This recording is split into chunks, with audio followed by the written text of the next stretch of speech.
1999, la halle était présente dans plus de 700 villes françaises. Pas Zara, pas H&M. La halle. De Dunkerque à Perpignan, de Brest à Strasbourg, l'enseigne Orange était là, à l'entrée de chaque ville, dans chaque centre commercial de périphérie, à portée de voitures pour des millions de familles françaises. Pendant plus de 50 ans, des mères ont habillé leurs enfants pour la rentrée dans ces rayons. Des femmes ont trouvé un manteau pour l'hiver sans vider leur compte. Des familles entières se sont apprêtées pour les fêtes, pour les communions, pour les mariages simples, avec ce qu'elles avaient dans ce magasin qui ne jugeait personne. Puis un matin d'avril 2020, pendant que la France était confinée et que les rues étaient vides, la halle a déposé le bilan. 5200 employés ont appris la nouvelle sans pouvoir dire au revoir à leurs collègues. Des millions de clients n'ont même pas eu la chance de pousser la porte une dernière fois. Comment une enseigne aimée de millions de Français a-t-elle pu disparaître en silence, sans bruit, sans cérémonie, pendant une pandémie, pendant que personne ne regardait? C'est cette histoire-là. L'histoire de ce qu'on a perdu et de pourquoi ça s'est passé comme ça. Pour comprendre la halle, il faut d'abord comprendre l'endroit qui l'a créé. Roubaix, 1948. Une ville de briques rouges, de cheminées d'usines et de mains calleuses. La capitale textile de la France.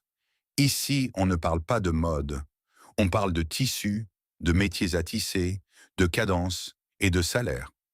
Les ouvriers des filatures travaillent en 6 jours sur 7 pour des paix qui ne permettent même pas le luxe. Leurs femmes font durer les vêtements jusqu'à la trame. Leurs enfants grandissent dans des habits rapiécés.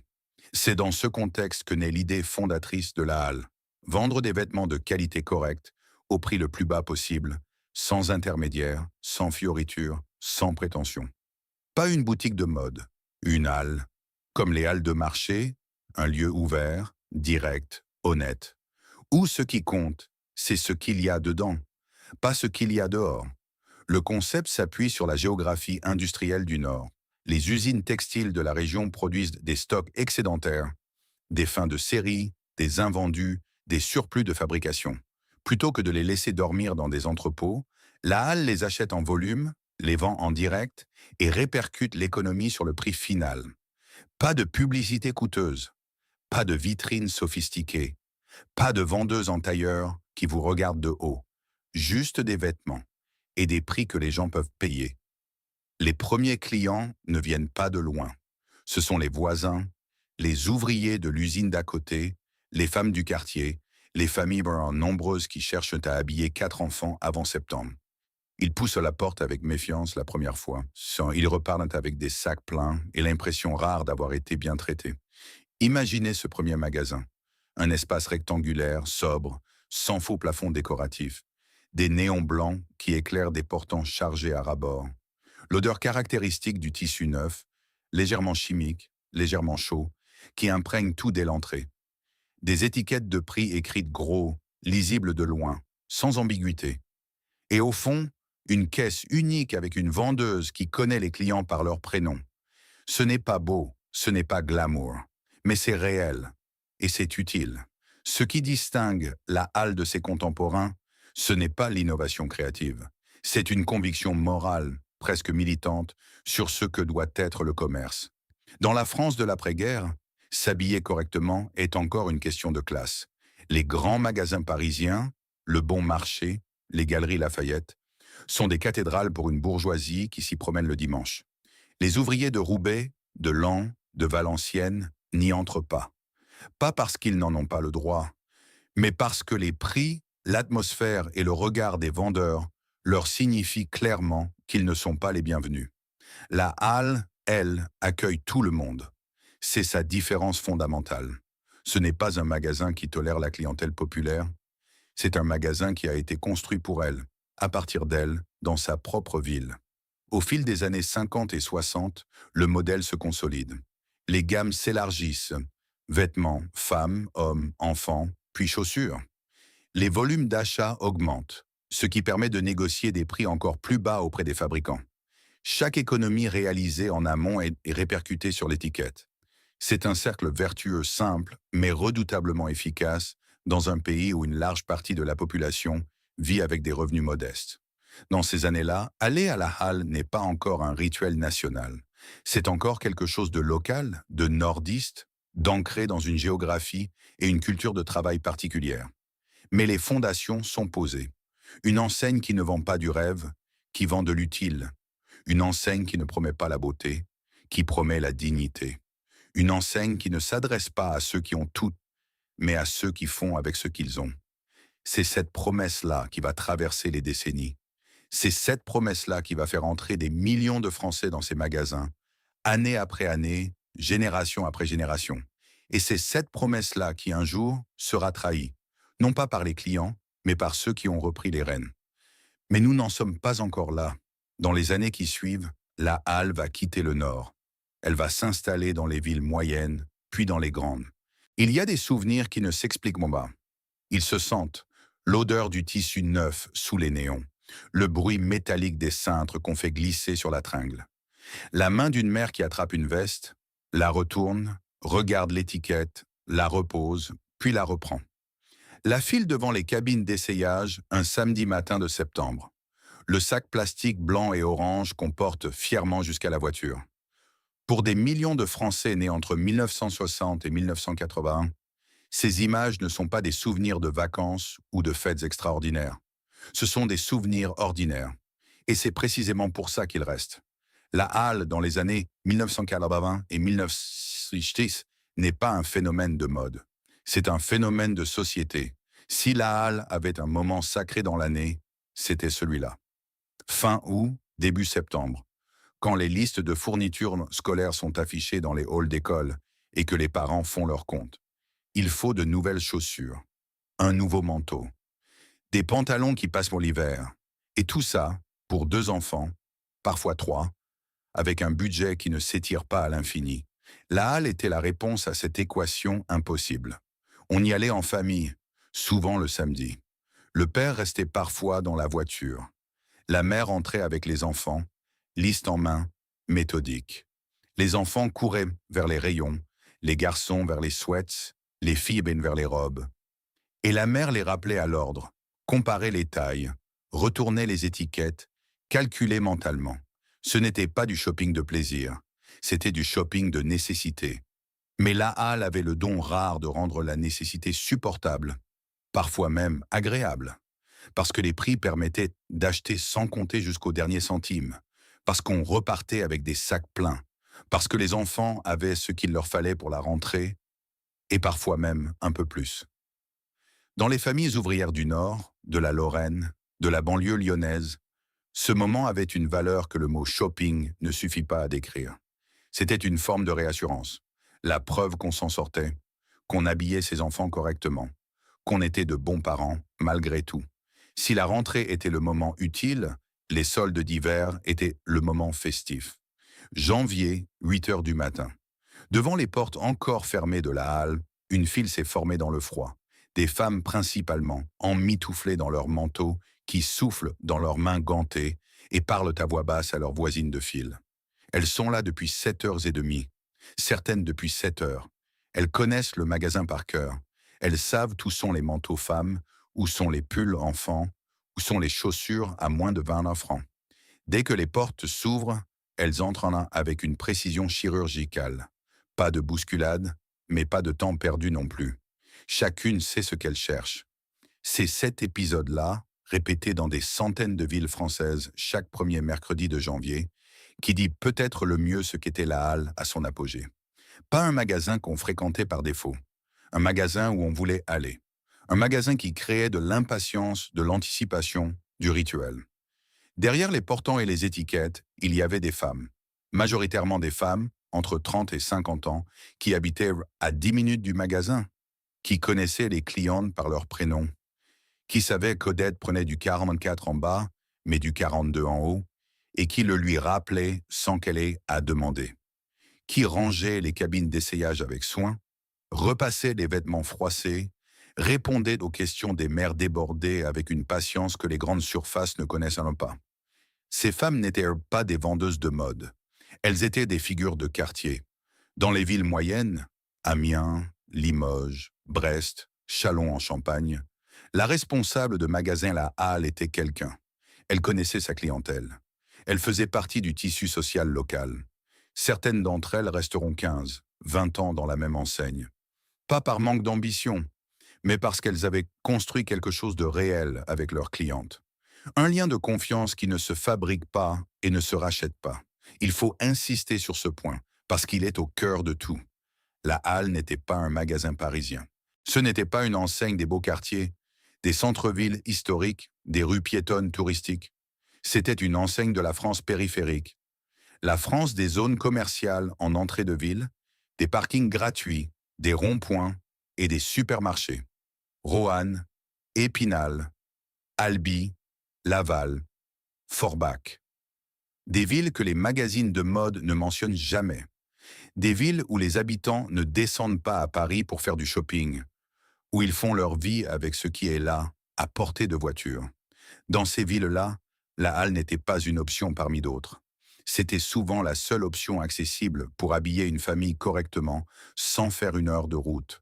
Et cette réalité géographique, ce monopole de fait sur l'habillement populaire en province, explique à elle seule pourquoi des générations entières ont grandi avec cette enseigne comme seul point de référence vestimentaire. Qu'est-ce qu'on cherchait au fond dans ce magasin? Pas la mode, pas le luxe, quelque chose de plus simple et de plus profond.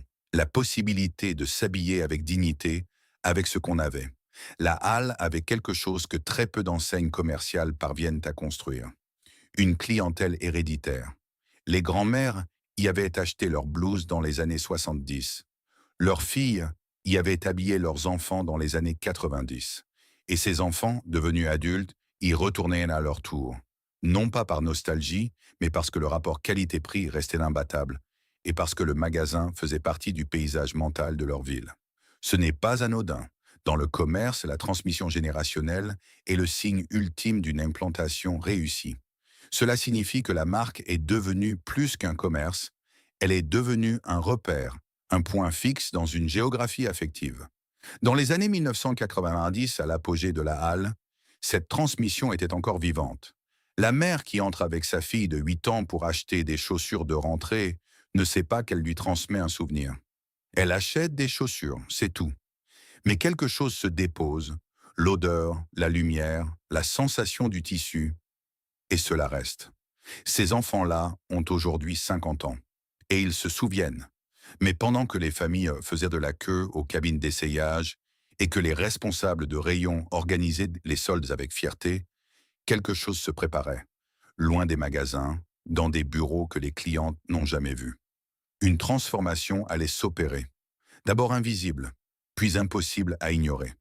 L'enseigne qui appartenait à ses clients allait changer de main, et avec elle, quelque chose d'essentiel allait commencer à se perdre. Dans les années 1980, la France change de visage. Les autoroutes s'allongent. Les zones commerciales poussent en périphérie de chaque ville, comme des champignons après la pluie. Les hypermarchés Carrefour et Auchan absorbent les flux de clientèle des centres-villes. Les Français achètent une voiture, parfois 2. Ils font leurs courses le samedi, en famille, dans ces grandes boîtes rectangulaires entourées de parkings gratuits. C'est une révolution silencieuse du commerce français. Et la Halle va la saisir à bras-le-corps. La décision est simple, en apparence. Plutôt que de rester dans les centres-villes historiques, où les loyers augmentent et la clientèle populaire se fait rare, la Halle va suivre ses clients là où ils vont désormais. Les zones commerciales de périphérie. Ce n'est pas un repli, c'est une conquête. Les emplacements en entrée de ville ont plusieurs avantages décisifs pour une enseigne comme la Halle. Les loyers sont significativement plus bas qu'en centre-ville. Les surfaces disponibles sont grandes, parfois 1000, parfois 2000 mètres carrés, suffisamment pour exposer des volumes importants de vêtements. Le parking est donc gratuit et accessible, ce qui correspond exactement au profil de la clientèle. Des familles qui viennent en voiture avec des enfants pour faire des achats pratiques. Et surtout, ces zones commerciales sont en train de devenir les nouveaux centres névralgiques de la France ordinaire. Là où les gens vont chaque semaine, là où les habitudes se forment, là où la fidélité client se construit. La Halle s'y installe massivement et rapidement. Dans les années 1980 et au début des années 1990, le rythme d'ouverture s'accélère de manière spectaculaire.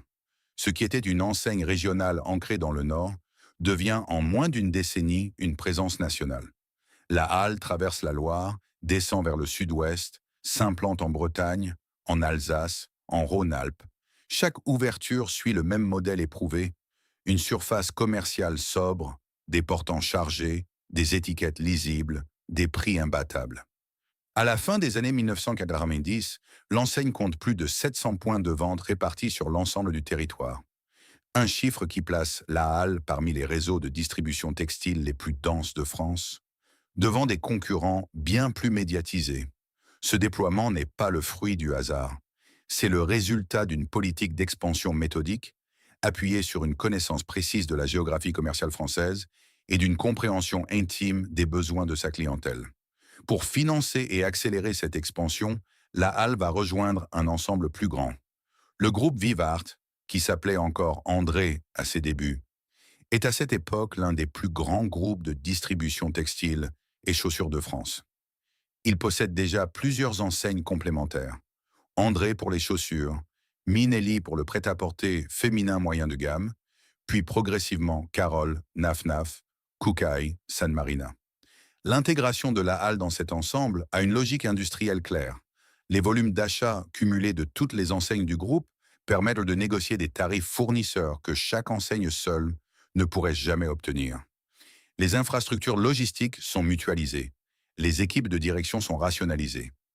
Sur le papier, c'est une synergie parfaite. Une enseigne populaire puissante, adossée à un groupe solide, avec des économies d'échelle qui renforcent encore son avantage prix. Dans la réalité, cette intégration va introduire quelque chose que la halle n'avait jamais connu depuis ses débuts roubaisiennes, la distance entre ceux qui décident et ceux qui vendent. Pour les employés de la halle qui traversent cette période d'expansion, les années 1990 sont d'abord une période d'opportunité. De nouveaux magasins ouvrent chaque mois. Des postes de responsables de rayon, de gérants, de directeurs régionaux se créent. Des femmes qui ont commencé comme vendeuses à temps partiel se retrouvent à manager des équipes de 10 personnes. Des hommes qui n'avaient pas de qualification particulière construisent une carrière stable dans le commerce. Dans des régions comme le Nord-Pas-de-Calais, la Lorraine ou certaines parties du Massif central, où la désindustrialisation a détruit des emplois ouvriers par dizaines de milliers, la halle représente quelque chose de concret et de précieux. Un employeur local, stable, qui recrute sans exiger de diplôme, qui forme sur le tas, qui offre une progression possible. Cette réalité-là est souvent oubliée quand on parle de la halle comme d'un simple distributeur textile. Pour des milliers de familles françaises, la halle n'était pas seulement le magasin où on achetait les vêtements. C'était aussi le magasin où on travaillait, où le salaire arrivait en fin de mois, où on avait des collègues, une routine, une place. Mais l'expansion rapide porte en elle des contradictions que personne ne voit encore clairement. Le modèle originel de la halle reposait sur une équation simple. Acheter en volume des stocks excédentaires, vendre en direct, maintenir des coûts de structure minimaux.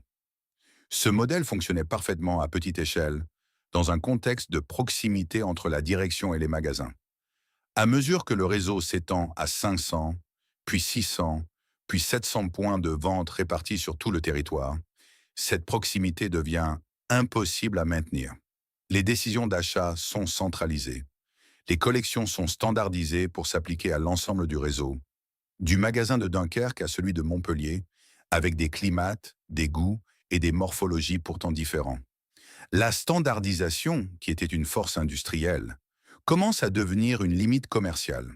Les clientes de Marseille ne s'habillent pas tout à fait comme celles de Lille, mais les portants, eux, proposent pour les mêmes articles dans les mêmes couleurs. Ce n'est pas encore visible pour la clientèle. Les prix restent bons, les magasins sont pleins, les caisses enregistrent, mais quelque chose d'imperceptible s'est modifié. Le magasin qui était une halle de marché, direct, local, humain, est en train de devenir une chaîne industrielle, efficace, rentable, et progressivement, imperceptiblement, un peu moins vivant. À son apogée, la halle semblait invincible. Elle était partout. Elle habillait tout le monde. Elle incarnait quelque chose de fondamental dans le paysage commercial français. Mais être partout, cela veut aussi dire qu'on peut tout perdre d'un coup. Il existe dans l'histoire du commerce français très peu d'enseignes qui ont réussi à devenir autre chose qu'un magasin. Pas une marque de luxe, pas un symbole de statut social, quelque chose de différent et de plus rare, un point de repère dans la vie quotidienne des gens, un endroit qui fait partie du paysage mental d'une nation, au même titre qu'une école, qu'une pharmacie, qu'une boulangerie.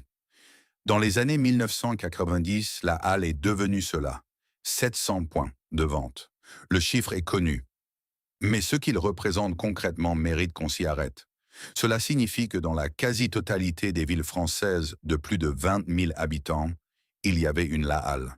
Pas forcément en centre-ville, mais à portée de voiture, accessible en 20 minutes, connue de tous. Pour des millions de Français qui n'avaient pas les moyens de faire leurs achats à Paris ou dans les grandes métropoles, cette présence n'était pas anodine. Elle signifiait que l'accès à des vêtements corrects à prix abordable n'était pas réservé aux habitants des grandes villes. C'était une forme d'équité territoriale que personne n'appelait ainsi à l'époque, mais que tout le monde ressentait. Une femme de Guéret dans la Creuse, un père de famille de Hagondange en Moselle, une grand-mère de Marmande dans le Lot-et-Garonne. Ils n'avaient pas accès aux mêmes enseignes que les Parisiens, mais ils avaient la halle. Et la halle, pour eux, c'était suffisant. Si la rentrée de septembre était le moment utilitaire par excellence, il existait un autre rituel qui disait encore mieux ce qu'était la halle dans la culture populaire française, la préparation des communions. Dans les familles catholiques de pratiquantes, et dans les années 1980 et 1990, elles étaient encore nombreuses dans les villes moyennes et les campagnes françaises. La communion solennelle était un événement familial majeur. Il fallait une belle tenue pour l'enfant, une robe blanche pour les filles, un costume pour les garçons, des chaussures neuves et, pour les parents et les grands-parents, une tenue digne de la cérémonie. Tout cela, la Halle le proposait, à des prix qui permettaient à des familles modestes de faire les choses bien, de s'habiller avec soin pour un jour important, sans s'endetter. Ce n'est pas un détail. Dans une société où l'apparence lors des cérémonies familiales a une signification sociale forte, pouvoir habiller sa famille correctement est une question de dignité. La Halle était l'enseigne qui rendait cette dignité accessible. Pas en vendant du luxe, en vendant du convenable au prix juste. Des milliers de photos de communion françaises prises entre 1975 et 2005 montrent des enfants et des familles habillés par la Halle. Ces photos sont dans des albums, dans des tiroirs, dans des boîtes en carton au fond des armoires. Les familles ne le savent pas forcément, mais l'enseigne est là, présente dans ces moments intimes, sans avoir jamais cherché à le revendiquer. Peut-on parler de mode populaire en France sans parler de la Halle? La question n'est pas rhétorique. Elle touche à quelque chose de réel. Dans les années 1990, il n'était pas rare de voir, dans un même magasin La Halle, 3 générations d'une même famille faire leurs achats simultanément. La grand-mère cherchait une blouse d'hiver dans le rayon femme, sa fille essayait des jeans dans la cabine d'à côté, et la petite fille de 8 ans tirait sur la manche de sa mère pour montrer une veste qu'elle avait vue au rayon enfant. Ce phénomène de transmission générationnelle, rare dans le commerce, n'était pas le fruit d'une stratégie marketing. Il était le résultat naturel d'une implantation géographique et d'une proposition de valeur qui restait pertinente d'une génération à l'autre. La grand-mère avait commencé à fréquenter la Halle dans les années 70, quand l'enseigne s'était implantée dans sa région. Sa fille y avait grandi, et maintenant, la petite fille y entrait à son tour.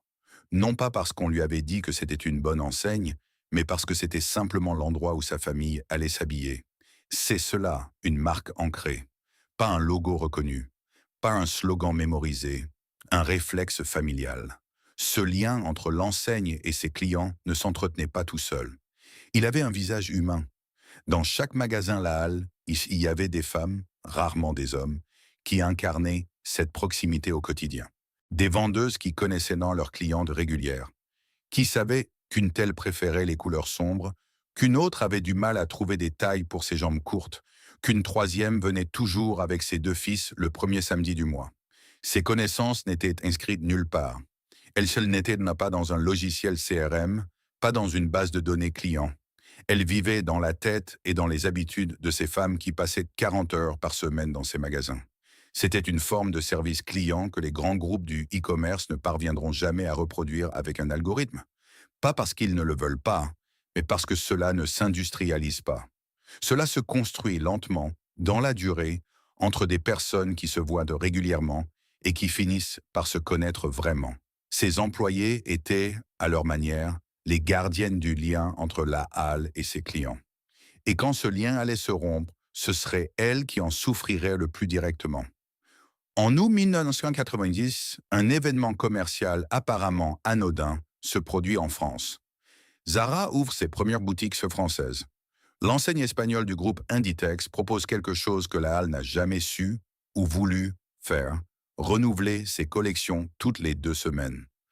Là où la halle travaille sur des saisons longues, des stocks importants, des collections stables, Zara introduit le concept de fast fashion, la mode jetable, renouvelée en permanence, à des prix qui restent accessibles. En 1990, Zara n'est pas encore une menace pour la halle. Les deux enseignes ne s'adressent pas tout à fait au même public, ne sont pas dans les mêmes emplacements, ne proposent pas les mêmes produits. Mais une horloge vient de se mettre en marche. Dans les 10 années qui suivent, H&M va arriver à son tour. Puis Primark, puis des dizaines d'autres enseignes de fast fashion qui vont progressivement redéfinir ce que signifie s'habiller pas cher en France. Et face à cette révolution, la halle va se retrouver dans une position inconfortable. Trop cher pour concurrencer le bas de gamme absolu, pas assez tendance pour retenir les clients qui découvrent la mode rapide. Mais en 1995, en 1998, en 2000, les magasins sont encore pleins. Les caisses enregistrent. Les employés rangent les portants après la fermeture avec la satisfaction du travail accompli. Et personne ne voit encore ce qui s'approche. Ou plutôt, certains le voient, moins. Mais leur voix ne porte pas jusqu'aux étages où se prennent les décisions. Dans le commerce, les crises ne commencent jamais par un effondrement. Elles commencent par un léger inconfort. Une cliente qui ne revient pas, un rayon qui se vend moins bien qu'avant, un responsable de magasin qui remonte une observation à sa direction régionale et n'obtient pas de réponse. Un chiffre qui baisse légèrement dans un tableau que personne ne regarde vraiment. Puis ces signaux s'accumulent.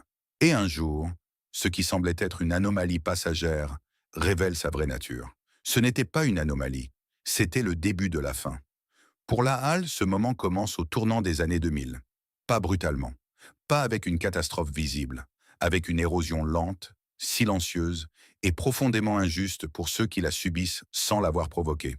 Entre 1995 et 2005, le paysage de l'habillement populaire en France se transforme radicalement. Zara, arrivé en 1990, a trouvé son rythme de croisière. Ses collections changent toutes les 2 semaines. Ses vitrines sont renouvelées en permanence. Ses magasins sont installés en centre-ville, bien éclairés, bien décorés. Ils donnent l'impression d'entrer dans un espace de mode, pas dans un entrepôt.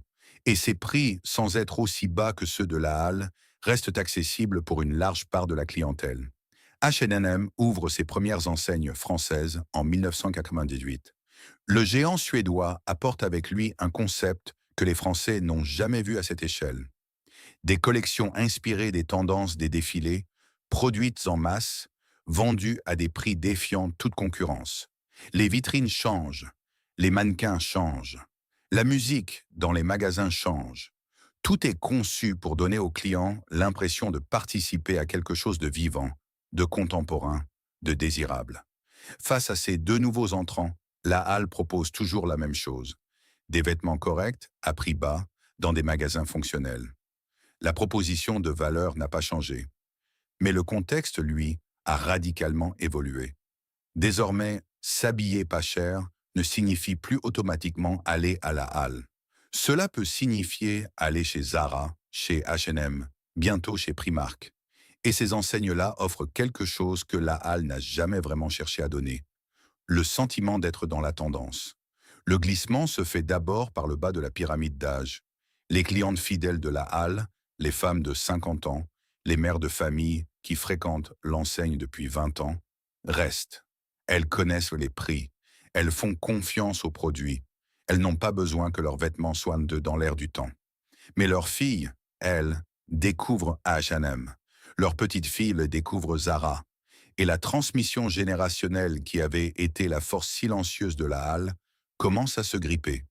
Une responsable de magasin à Reims, qui travaille pour l'enseigne depuis 1989, le remarque la première. Les clientes de moins de 35 ans se font plus rares. Les adolescentes qui accompagnaient leur mère ne reviennent pas seules une fois adultes. Le panier moyen reste stable. Mais le nombre de passages diminue lentement, trimestre après trimestre. Elle le signale à sa direction régionale. La direction régionale le signale à la direction nationale. La direction nationale produit un rapport. Le rapport recommande une modernisation de l'offre. Et puis, rien, ou presque rien. Quelques ajustements dans les collections.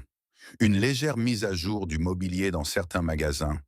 Des demi-mesures qui ne s'attaquent pas au problème de fond. Parce que le problème de fond, à ce stade, personne ne veut vraiment le regarder en face.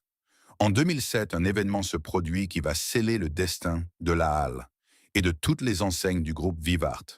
Le fonds de capital investissement britannique Charterhouse Capital Partners rachète le groupe Vivart pour environ 1,1 milliard d'euros. L'opération est financée en grande partie par de la dette, ce qu'on appelle dans le jargon financier un leveraged buyout, ou LBO. Le principe est simple. On emprunte massivement pour acheter une entreprise, puis on utilise les bénéfices de cette entreprise pour rembourser la dette. Ce mécanisme n'est pas illégal.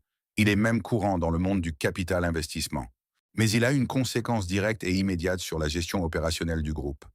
Une part significative des bénéfices doit désormais servir à rembourser les intérêts de la dette, plutôt qu'à investir dans les magasins, dans les collections, dans les équipes. Pour la Halle, cela signifie concrètement que les budgets de rénovation des points de vente sont réduits, que les investissements dans la formation des équipes sont limités, que les marges de manœuvre pour s'adapter à l'évolution du marché se rétrécissent d'année en année. L'enseigne continue de fonctionner. Les magasins sont ouverts. Les employés accueillent les clientes. Les portants sont chargés. Mais en coulisses, les fondations s'affaiblissent. Il y a une image qui résume mieux que n'importe quel bilan comptable ce que traverse la Halle dans ces années-là. C'est celle d'un magasin de province, disons à Charleville-Mézières, ou à Alençon, ou à Roanne, dont les néons ont commencé à grésiller sans être remplacés, dont la moquette posée il y a 15 ans s'est effilochée aux endroits de passage sans que personne ne l'ait changée, dont les portants métalliques, rouillés sur les bords, couinent légèrement quand on les déplace, dont les cabines d'essayage ont des rideaux décolorés et des crochets cassés depuis plusieurs mois. Ce n'est pas un magasin sale, ce n'est pas un magasin négligé par ses employés, qui continuent de le ranger avec soin chaque matin. C'est un magasin qui n'a pas eu les moyens d'être entretenu correctement. Et les clientes le voient, elles ne le disent pas forcément à voix haute, mais elles le voient. Et quand elles ont le choix entre ce magasin-là et un H&M rénové, lumineux, avec des vitrines attractives, le choix devient, progressivement, de moins en moins difficile. Comment une enseigne aimée de millions de Français a-t-elle pu laisser ses propres magasins se dégrader sans réagir? La réponse est douloureuse, parce que l'argent qui aurait dû servir à les rénover servait à rembourser une dette que les clients n'avaient jamais contractée. Entre 2008 et 2015, les alertes se multiplient à tous les niveaux de l'organisation. Les délégués du personnel remontent des observations précises. Baisse de fréquentation dans les magasins, collections qui ne correspondent plus aux attentes des clientes, manque de budget pour former les nouvelles recrues. Les gérants de magasins réclament des rénovations depuis des années. Les acheteurs signalent que les marges imposées par la direction financière rendent difficile le maintien d'un rapport qualité-prix compétitif. Ces signaux ne sont pas ignorés par mauvaise volonté. Ils sont noyés dans la complexité d'un groupe qui gère simultanément une douzaine d'enseignes, sous la pression permanente d'une dette qui ne laisse aucune marge de respiration. Le résultat est le même. Rien ne change assez vite. Rien ne change assez profondément. Et pendant ce temps, Primark ouvre ses premières enseignes françaises en 2013. Le géant irlandais propose des prix encore plus bas que la Halle. Des t-shirts à 2 euros, des jeans à 10 euros, dans des magasins immenses, modernes, attractifs. Le dernier rempart de la Halle, son avantage prix, est en train de tomber. En 2015, Vivart entame une première restructuration majeure. Le groupe annonce la fermeture de plusieurs centaines de points de vente et des suppressions de postes massives. Pour la première fois, le mot « restructuration » entre dans le vocabulaire public de l'enseigne. Les clientes fidèles lisent les articles dans les journaux locaux. Elles s'inquiètent. Elles appellent parfois le magasin de leur ville pour savoir s'il va rester ouvert. Les employés leur répondent que oui pour l'instant, mais personne dans ces magasins n'est vraiment sûr de rien. Il y a une règle non écrite dans le monde du capital investissement. On n'achète pas une entreprise pour la construire, on l'achète pour en extraire de la valeur, le plus rapidement et le plus efficacement possible, avant de la revendre ou de s'en désengager. Ce n'est pas une critique morale, c'est une description mécanique de la logique financière qui gouverne ces opérations. Appliquée à une chaîne de distribution textile employant 5000 personnes dans des villes moyennes françaises, cette logique produit des résultats précis et documentés. Voici ce qui s'est passé. Quand Charterhouse Capital Partners rachète Vivart en 2007, le groupe est dans une situation commerciale difficile, mais pas désespérée. Les enseignes fonctionnent. Les magasins sont fréquentés. La Halle reste l'une des références de l'habillement populaire en France. Mais l'opération de rachat est structurée de telle façon qu'elle place immédiatement le groupe sous une pression financière extrême. La dette contractée pour financer l'acquisition, estimée à plusieurs centaines de millions d'euros, génère des intérêts annuels considérables. Ces intérêts doivent être remboursés en priorité, avant tout investissement opérationnel. Concrètement, cela signifie que chaque euro dégagé par les magasins La Halle, par le travail des vendeuses, par la fidélité des clientes, par les décennies de réputation construite depuis Roubaix, ne retourne pas dans l'entreprise. Il part rembourser une dette que l'entreprise n'a pas choisie. C'est le paradoxe central du LBO appliqué au commerce de détail. On utilise la force d'une entreprise pour financer le coût de son propre rachat. Et pendant ce temps, l'entreprise s'affaiblit, faute d'investissement. Entre 2012 et 2019, Vivart va enchaîner les plans de restructuration à un rythme qui dit, à lui seul, l'échec de chacun d'entre eux. 2012, première renégociation de la dette avec les créanciers. Le groupe obtient un rééchelonnement, mais en contrepartie d'engagements de réduction des coûts. Des magasins ferment, des postes sont supprimés. 2014, nouveau plan de restructuration. Le groupe annonce la cession de plusieurs enseignes pour se recentrer sur ses marques les plus rentables. La Halle est maintenue, pour l'instant, mais les investissements dans le réseau restent gelés. 2016, Vivart prend une décision qui marque un tournant. Il cède La Halle à un nouveau propriétaire, le fonds Equistone Partners Europe. La Halle quitte le giron Vivart après plusieurs décennies. Elle se retrouve seule, portée par un nouveau fonds de capital investissement, avec une dette propre, sans le soutien logistique et financier du groupe qui l'abritait. Pour les employés, ce changement de propriétaire ne change rien en apparence. Les magasins continuent d'ouvrir le matin. Les collections arrivent dans les entrepôts. Les paie tombent en fin de mois. Mais en coulisses, la situation est désormais critique. Marie-Christine travaille dans un magasin, La Halle, de la région Nord depuis 1997. Elle a vu l'enseigne dans tous ses états. Les années fastes, les premières difficultés, les restructurations successives. En 2016, quand elle apprend le changement de propriétaire, elle ressent quelque chose qu'elle n'arrive pas immédiatement à nommer. Ce n'est pas de la peur, exactement. C'est plutôt une certitude froide. Quelque chose vient de changer définitivement, et ce ne sera pas en mieux. Elle n'est pas la seule. Dans les réunions d'équipe, dans les conversations à voix basse entre employés, pendant les pauses, un mot revient de plus en plus souvent. Après. Qu'est-ce qui se passe après? Combien de temps encore? Est-ce que le magasin de leur ville sera dans la prochaine liste de fermeture? Les délégués syndicaux, eux, ont depuis longtemps cessé de croire aux discours rassurants des directions successives. Ils ont lu les bilans. Ils ont assisté aux réunions du comité d'entreprise où les chiffres sont présentés avec une neutralité comptable qui masque mal leur gravité. Ils ont posé des questions précises et reçu des réponses vagues. Depuis 2015, plusieurs d'entre eux ont alerté publiquement sur la situation financière du groupe. Leurs déclarations ont été relayées dans la presse spécialisée, dans quelques articles de journaux régionaux. Mais ces alertes n'ont pas provoqué de réaction publique significative. L'enseigne continue de fonctionner. Les magasins sont encore là. Pour l'instant.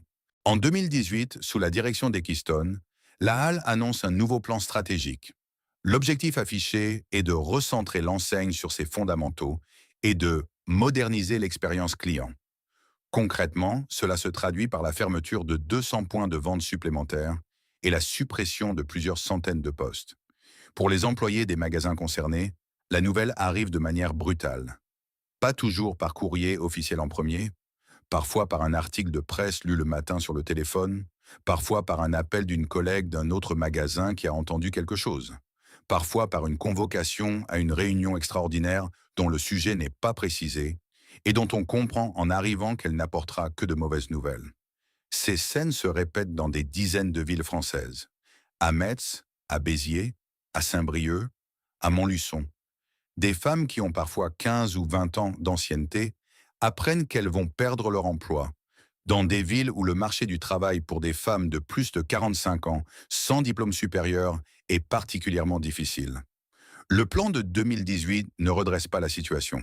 Il ampute l'enseigne sans la guérir.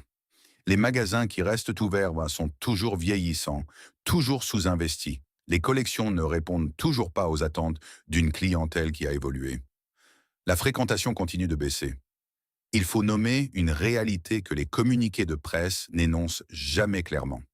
Les employés de la Halle qui ont construit leur carrière dans cette enseigne, qui ont donné 15, 20, parfois 25 ans de leur vie professionnelle à ces magasins, n'ont pas seulement perdu leur emploi quand les fermetures ont commencé. Elles ont perdu quelque chose de plus difficile à quantifier, la possibilité de terminer leur carrière là où elles l'avaient commencé. Pour une femme de 50 ans, dans une ville moyenne, avec une expérience concentrée dans le commerce textile, perdre son emploi n'est pas une parenthèse. C'est souvent une rupture définitive avec le marché du travail formel. Les indemnités de licenciement, calculées sur des salaires modestes, ne compensent pas des années de cotisations perdues, des droits à la retraite amputés, une reconversion professionnelle difficile à financer et à mener à bien. Qui était responsable? Les dirigeants qui n'ont pas su adapter l'enseigne à temps, les actionnaires financiers qui ont préféré extraire plutôt qu'investir, les consommateurs qui ont choisi Zara et H&M. La réponse honnête est que la responsabilité est diffuse et que cette diffusion même est ce qui a permis à chaque acteur de se dédouaner. Mais les femmes de 50 ans qui se retrouvent sans emploi à Metz ou à Saint-Brieuc, elles ne peuvent pas se permettre la diffusion de la responsabilité. Elles ont besoin de savoir comment payer leur loyer le mois prochain. En 2019, la Halle tente encore. Un nouveau plan de relance est annoncé. L'enseigne souhaite repositionner son offre, renforcer sa présence digitale, moderniser ses points de vente les plus stratégiques. Les termes sont ceux de chaque plan précédent, légèrement reformulés. Quelques magasins sont rénovés, un site de vente en ligne est amélioré. Des collections plus contemporaines sont testées dans certains points de vente. Les résultats sont insuffisants. Trop peu, trop tard. L'enseigne a perdu trop de clientes, trop de crédibilité, trop de temps.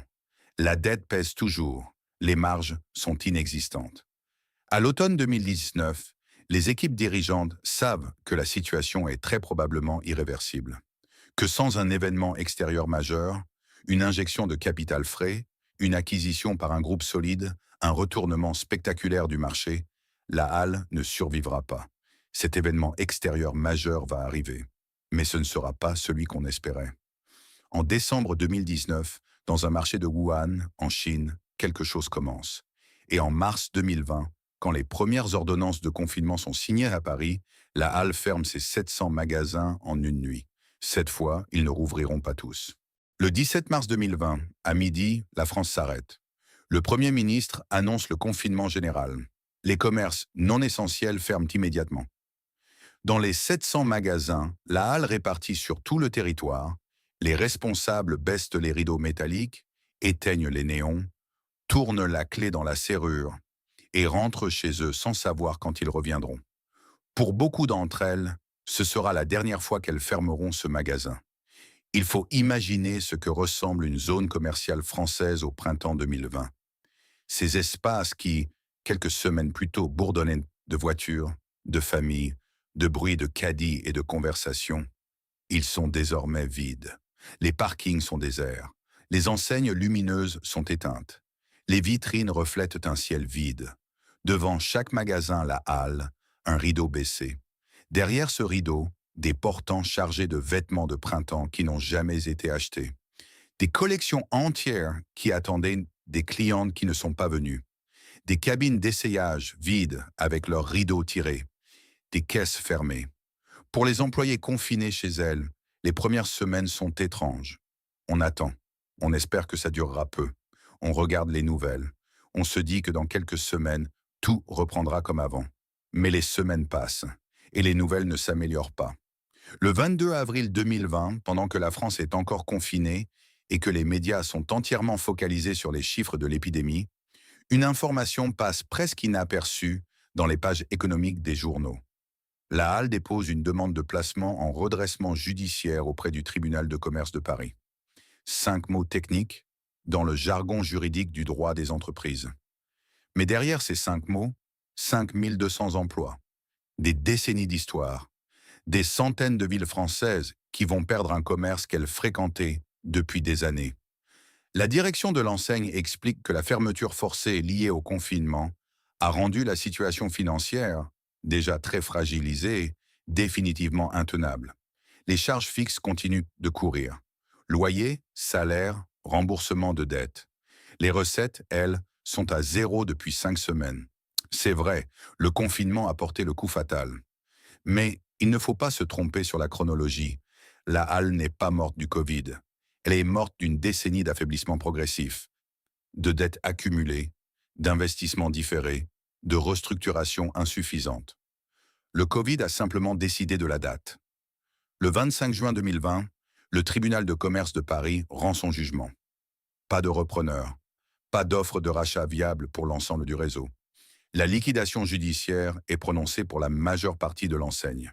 Cette audience se tient dans un palais de justice parisien, devant des magistrats consulaires, en présence d'avocats en robe noire et de représentants de la direction.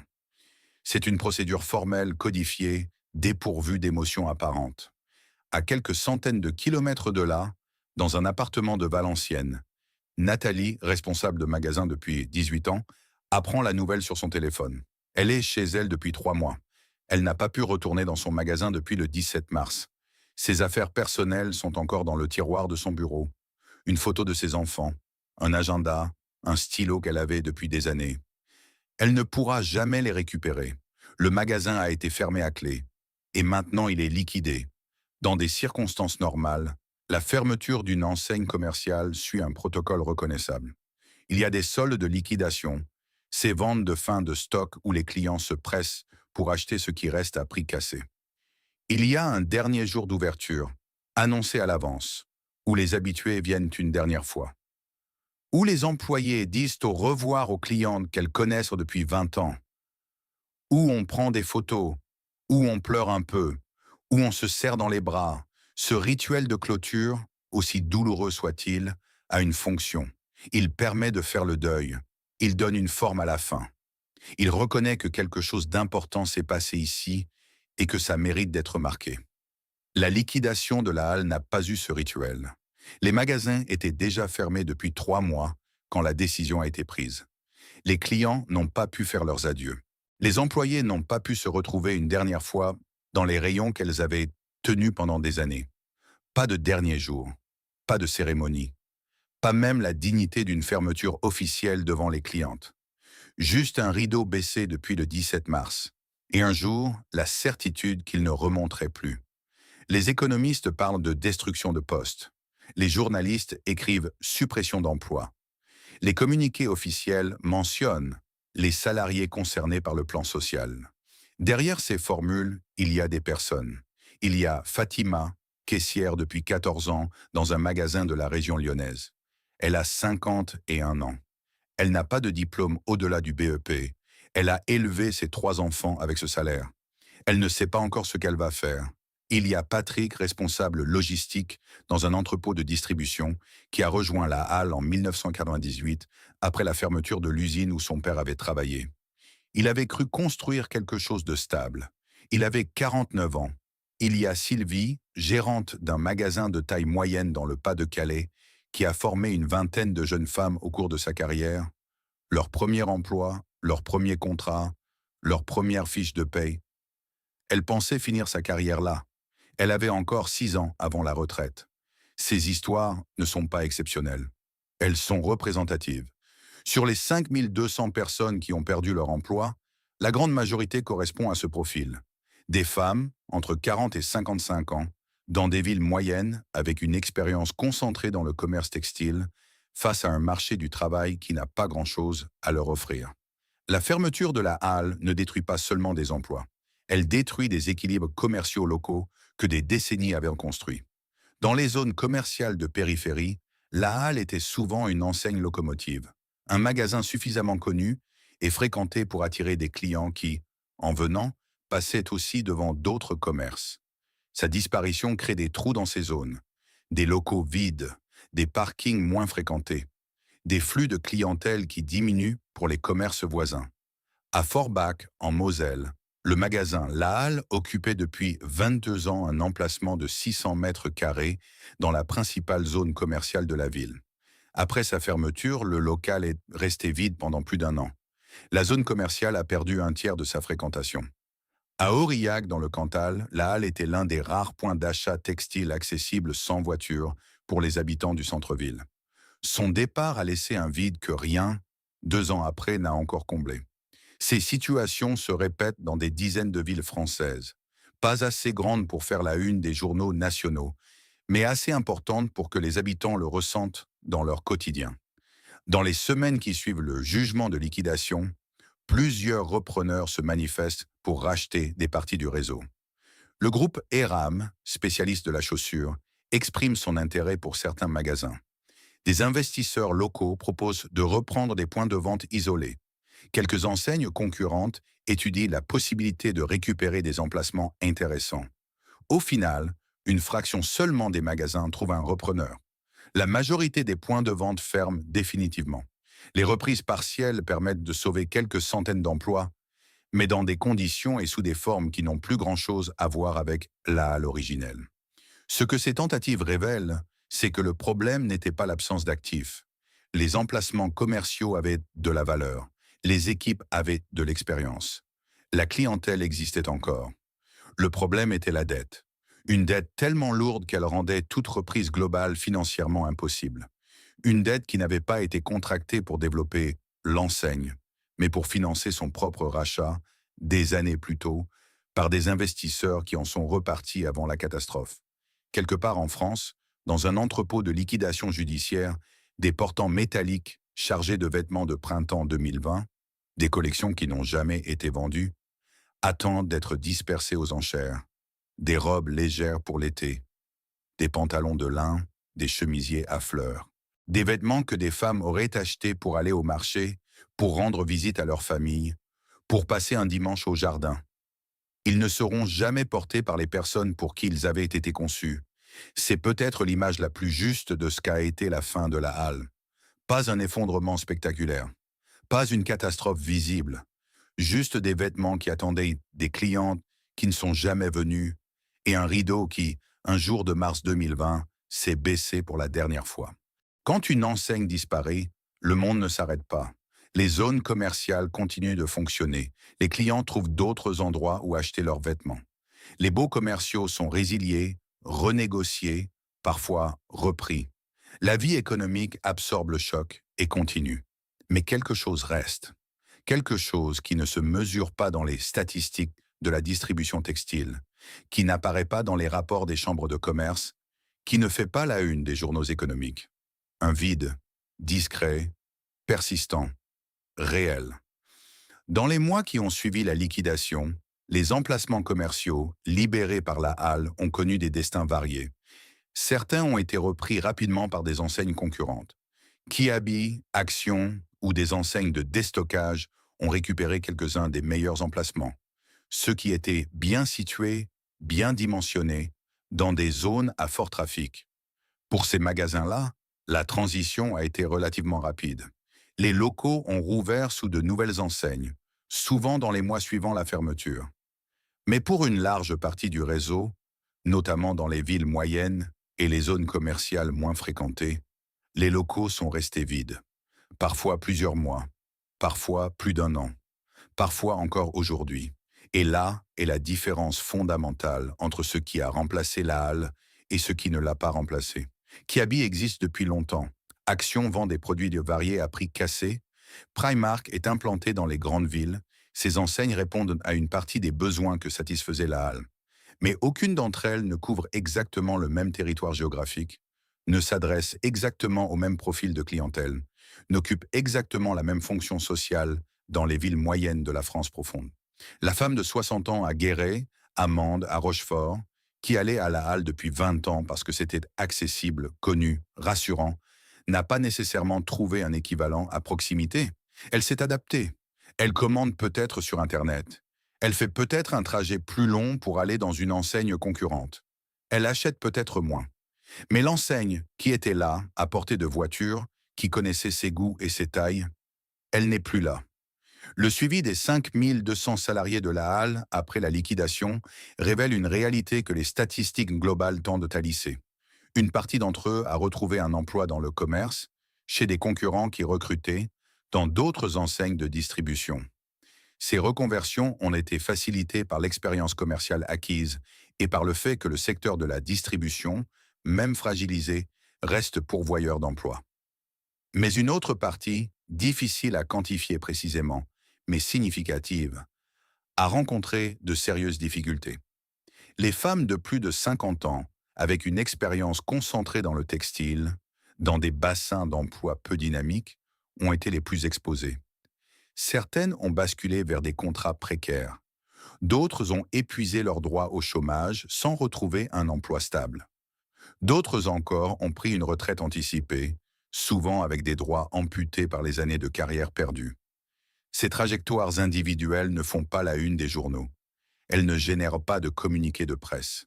Elles s'écrivent silencieusement, dans des appartements de villes moyennes, dans des dossiers Pôle emploi, dans des nuits d'inquiétude que personne ne comptabilise. La liquidation de la halle en 2020 n'était pas un accident isolé. Elle s'inscrivait dans une série de défaillances qui allaient toucher, dans les années suivantes, plusieurs grandes enseignes françaises de l'habillement populaire, et qui révélaient un problème structurel bien plus profond que la seule question du Covid. En 2022, Camaïeu, l'une des enseignes de prêt-à-porter féminin les plus connues de France, avec plus de 500 magasins et 11 000 salariés, a été placée en liquidation judiciaire. Le scénario était presque identique à celui de la halle. Rachat par un fonds de capital investissement, endettement massif, sous-investissement chronique, incapacité à s'adapter aux évolutions du marché, puis choc externe fatal. La même année, Kukai San Marina et plusieurs autres enseignes du même univers connaissaient des difficultés graves. Des marques que des millions de Françaises avaient fréquentées pendant des décennies disparaissaient les unes après les autres, dans une relative indifférence médiatique. Ce n'était pas une coïncidence.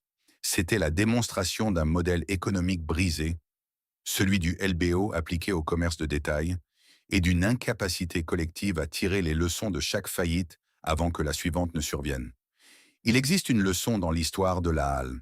Elle est simple, elle est documentée, et elle n'a pas été retenue. Une enseigne commerciale qui sert des millions de personnes dans des centaines de villes n'est pas qu'une entité économique. C'est une infrastructure sociale. Elle emploie des gens, elle structure des habitudes, elle ancre des quartiers, elle permet à des familles modestes d'accéder à des biens de première nécessité dans des conditions dignes. Quand on soumet ce type d'infrastructure à la logique pure du capital investissement à court terme, quand on la charge de dettes qu'elle n'a pas contractées, qu'on ampute ses capacités d'investissement pendant des années, qu'on la restructure et la revend jusqu'à ce qu'elle s'effondre, on ne détruit pas seulement une entreprise. On détruit des emplois qui ne seront pas remplacés à l'identique. On détruit des liens commerciaux locaux qui ne se reconstituent pas facilement. On détruit des repères dans la vie quotidienne de personnes qui avaient peu d'alternatives. Que reste-t-il d'une ville quand ses commerces de proximité disparaissent un à un? La question n'est pas rhétorique. Elle a des réponses concrètes, visibles, documentées dans des dizaines de communes françaises qui ont perdu leurs enseignes locomotives sans que rien de comparable ne les remplace. Dans les années qui ont suivi la liquidation de la halle, plusieurs voix se sont élevées pour demander une réflexion sur la réglementation des LBO dans des secteurs à fort impact social. Des économistes, des syndicalistes, quelques parlementaires ont posé des questions légitimes sur la responsabilité des fonds d'investissement vis-à-vis des entreprises qu'ils rachètent et des salariés qu'elles emploient. Ces questions n'ont pas trouvé de réponse législative significative. La logique financière qui a produit la destruction de la halle est toujours en place. Elle s'applique aujourd'hui à d'autres enseignes, dans d'autres secteurs. Camaïeu l'a appris en 2022, d'autres l'apprendront après. L'histoire de la halle n'est pas l'histoire d'une enseigne qui n'a pas su s'adapter. C'est l'histoire d'une enseigne qui a été méthodiquement affaiblie par ceux qui étaient censés la développer et qui a fini par s'effondrer sous le poids de décisions qu'elle n'avait pas prises. La différence est importante, parce qu'elle change la nature de la responsabilité et parce qu'elle dit quelque chose d'essentiel sur ce que nous, collectivement, avons accepté de laisser faire. Fermez les yeux un instant. Vous êtes dans un magasin La Halle. C'est un samedi matin de septembre, peut-être 1993, peut-être 1997. La lumière des néons est légèrement jaune. L'air sent le tissu neuf, cette odeur particulière, légèrement chimique, légèrement chaude, qui colle aux vêtements pendant les premières semaines après l'achat. Les portants sont chargés à ras-bord.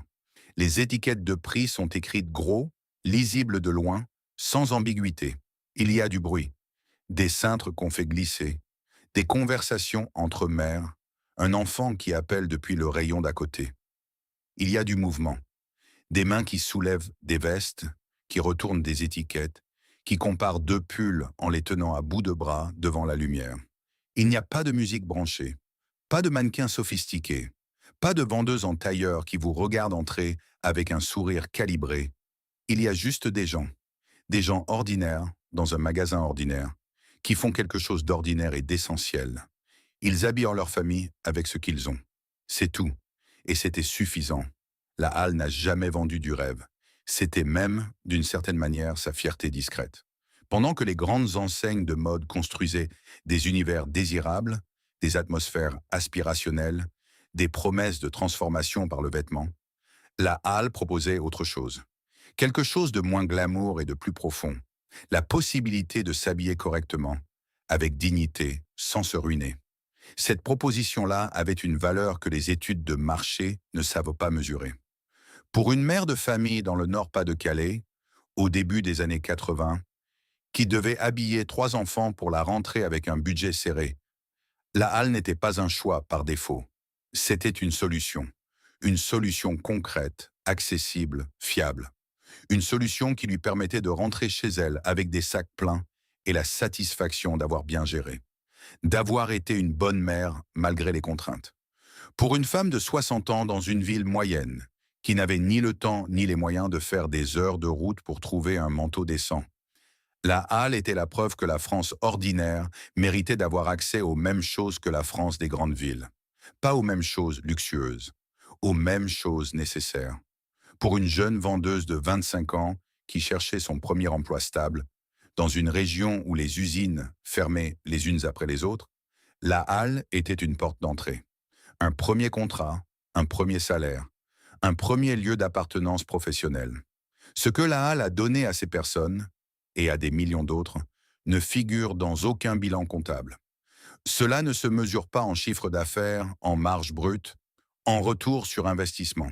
Cela se mesure en hiver passé au chaud, en enfants habillés pour la rentrée, en femmes qui ont pu se présenter à une cérémonie familiale avec une tenue dont elles n'avaient pas à avoir honte. Cela se mesure en dignité ordinaire. Et la dignité ordinaire est peut-être la chose la plus précieuse qu'un commerce puisse offrir, et la plus difficile à remplacer quand elle disparaît. Parce que ce qui a disparu avec la halle, ce n'est pas seulement une enseigne. C'est une certaine idée de ce que le commerce de proximité pouvait être et pouvait faire pour les gens qui en avaient le plus besoin. Une idée qui ne reviendra pas sous la même forme, qui ne sera pas reconstituée par une application de livraison, ni par un site de vente en ligne, ni par un entrepôt géant à la périphérie d'une métropole. Parce que ce que la halle offrait n'était pas seulement des vêtements à prix bas, c'était une présence, une constance, un endroit où on allait depuis l'enfance, où on reconnaissait les visages, où on savait ce qu'on trouverait.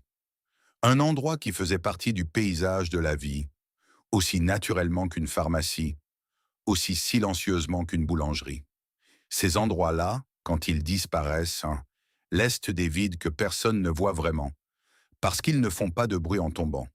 Il n'y a pas eu de cérémonie, pas de dernier jour annoncé, pas de file de clientes venues faire leurs adieux, pas de discours, pas de photos de groupe des employés devant la façade le soir de la fermeture. La pandémie a pris cela aussi, le droit de dire au revoir à ce qui disparaît.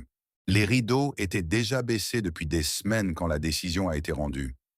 Le deuil a dû se faire à distance, dans des appartements confinés, devant des écrans.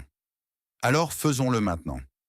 Pour les 5200 femmes et hommes qui ont donné des années de leur vie à cette enseigne, qui ont ouvert ces magasins le matin, rangé les portants avec soin, répondu aux questions des clientes avec patience, formé des jeunes collègues et construit dans des centaines de villes françaises quelque chose qui ressemblait à une communauté de travail. Cette histoire méritait d'être racontée. Leur travail méritait d'être vu.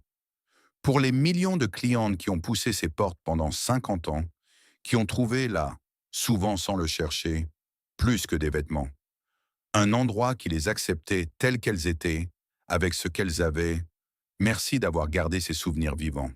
Et pour la halle elle-même, pour ce qu'elle a été dans sa meilleure version, avant que les financiers ne décident de son sort, il reste quelque chose que personne ne peut liquider.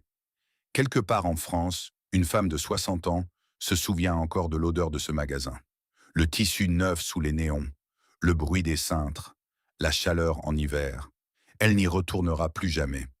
Mais elle sait ce que ce lieu lui a donné, la possibilité de s'habiller avec ce qu'elle avait. C'était suffisant, c'était tout.